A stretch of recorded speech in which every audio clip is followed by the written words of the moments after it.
has Boris Johnson's web of lies finally come undone? What's certain is his admission in Parliament that he did, in fact, attend a lockdown party contradicts much of what he said over the past month. What I can tell the right honourable gentleman is that all guidance was followed completely during number 10. We had events the whole time. We had events for Hanukkah. We turned the Christmas lights on. We did all sorts of things in number 10 and in accordance with the rules as you would expect. What I can tell you is that all the guidelines were observed, continue to be observed. But I repeat, Mr. Speaker, that I have been repeatedly assured since these allegations emerged that there was no party and that no COVID rules were broken, and that is what I have been repeatedly assured. But as far as I'm concerned, all the evidence I can see is that people in this building have stayed within the rules. If that turns out not to be the case, and people wish to bring allegations to my attention or to the police or whoever, then of course there will be proper sanctions. I can tell you once again that I certainly broke no rules. So, in summary, Boris Johnson said that all guidance was followed at all times, that everything done in Downing Street was done in accordance with the rules, that there was no party, that no rules were broken, that people in Downing Street had always stayed within the rules, and that Boris Johnson himself had personally broken no rules. Now we know there was a party, it was outside the rules, and Boris Johnson knew about it because he was there. Boris Johnson has once again been found out. And I say once again because Boris Johnson's history of lying is well known and it stretches back for decades now. The story begins back in 1988 when Johnson, working for The Times, made up a quote from an Oxford Don who happened to be his godfather. The made-up quote inspired a complaint.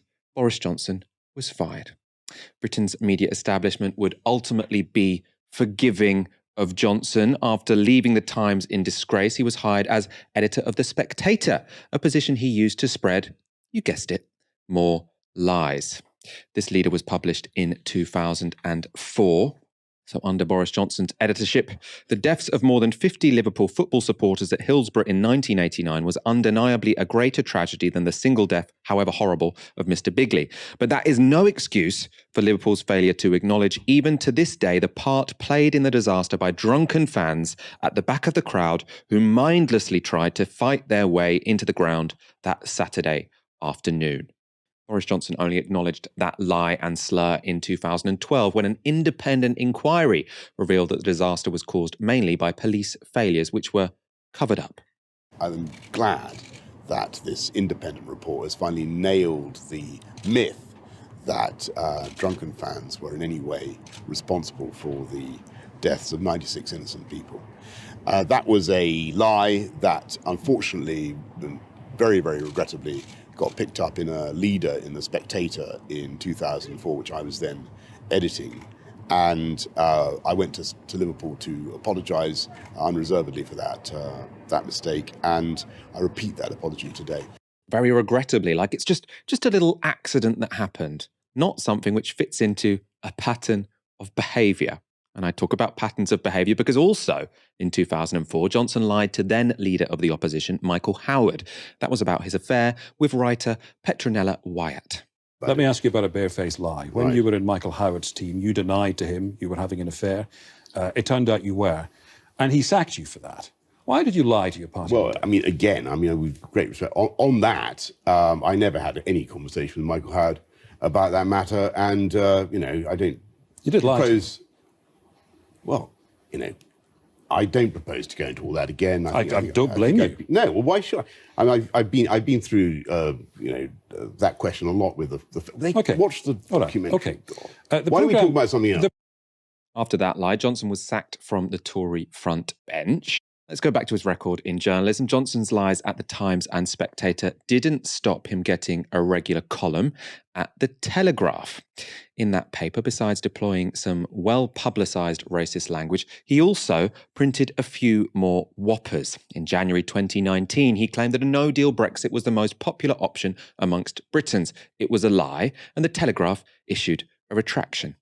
On the 3rd of June 2019, he claimed the UK's economy was set to become the largest in this hemisphere. Again, an obvious lie in that case, and again, another retraction. Back in 2011, he claimed he had been a visiting professor of European thought at Monash University in Melbourne. That was another lie, and a self-aggrandising one. According to Tom McTague of The Atlantic, Boris Johnson had visited the university in the 80s, but it was just on a 2-week fellowship. Max Hastings was Johnson's old boss at the Telegraph. He had this to say about him after he became Prime Minister. Made of his job so far as Prime Minister? Well, it turned out pretty much as you'd expect, that he's always been a fantasist. He's never had much grip of reality. He was a brilliant journalist, and when I wrote a book about my time as editor of the Daily Telegraph, I included him. I said he was one of my favourite colleagues because he did a wonderful job for us as our correspondent in Brussels. But if somebody had said to me all those years ago that Boris Johnson wanted to be Prime Minister or be Prime Minister, I'd say anybody who make Boris Prime Minister must be out of their mind. But the idea of Johnson as Prime Minister, I think he's less fit to be Prime Minister than my Labrador. Now let's go back to his political career. Johnson's resignation from Michael Howard's front bench was followed by a successful run for London mayor. From that platform, he became the most high-profile backer of Brexit. In that role, he falsely claimed Brexit would bring £350 million per week into the NHS and that Turkey was about to join the EU. Those lies didn't stop him becoming Foreign Secretary and then, ultimately, Prime Minister. In that position, his habit for porkies continued. In 2019, Prime Minister Johnson was accused of lying to the Queen. This accusation came after a Scottish court ruled that his government's advice to Her Majesty over proroguing Parliament was misleading. Did you lie to the Queen when you advised her to prorogue, to suspend Parliament? Absolutely not. A few weeks later, after the Supreme Court agreed with the Scottish court, Johnson was reported to have personally apologised to the Queen for deception. More recently, in last week's Prime Minister's Questions on the 5th of January, Angela Rayner accused Johnson of having said that fears about rising inflation were unfounded. Johnson denied having ever said any such thing, but Rayner had the receipts. This is from October 2021. I understand are you worried about inflation? Well, people have been worrying about inflation for a very long time. I'm looking at robust economic growth, and by the way, those fears have been unfounded. He just can't stop. Dahlia, it has been a source of endless frustration how often Boris Johnson gets away with lying. He's lied throughout his journalistic career, kept getting promoted, lied throughout his career as a politician, kept getting promoted. There is a kind of poetic justice, isn't there, if it's these lies that finally brings him down? Yeah, I mean, this is Boris Johnson's MO. I'm not surprised in the slightest that he thought he'd get away with this, because history has told him that he will get away with it. That has been the MO of his entire life. And Johnson is actually quite unique because he was actually very well known amongst the British public before he became Prime Minister, before he even became leader of the Conservative Party. We kind of had a pretty good idea of who he was. That doesn't happen normally. You know, most people had never heard of David Cameron until he became leader of the Conservative Party and ran for Prime Minister. Most people had never heard of Jeremy Corbyn until he became the leader of the Labour Party and ran in a general election. So we actually, with Johnson, had quite a lot of data on who he was. And so it's really a wonder to pick up off what was said in those clips. It's a wonder how he actually became Prime Minister to begin with, given how much we knew about his tendency to be corrupt, to lie, etc. And I think there's something to the idea, to the question of why is this the lie that might end his premiership, or it seems to be the one that is impacting him the most. You could argue that it's because the stakes are higher. We're in a pandemic, but I feel that that's sort of been true throughout the pandemic. You know, we've known about these kinds of half truths, this kind of tendency to not be upfront throughout the pandemic. It's had an impact throughout the pandemic.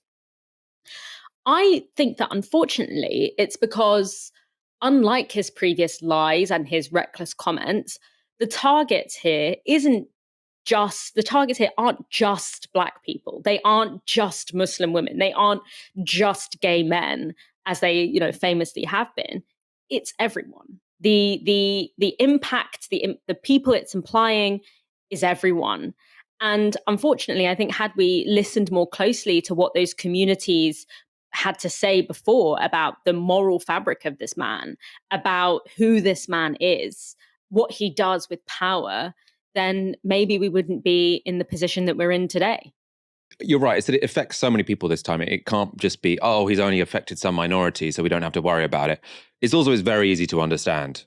So, I mean, when it comes to, you know, the £350 million for the NHS, I think even Dominic Cummings is, you know, essentially all but admitted that they just said that to start a row. They didn't really believe that it was going to be, you know, the NHS was going to get an extra £350 million. But it was a very complex issue whether or not that did happen. Here, parties were banned. He was at a party. Very, very obvious. You don't have to be an expert in anything to know that the guy has lied to us.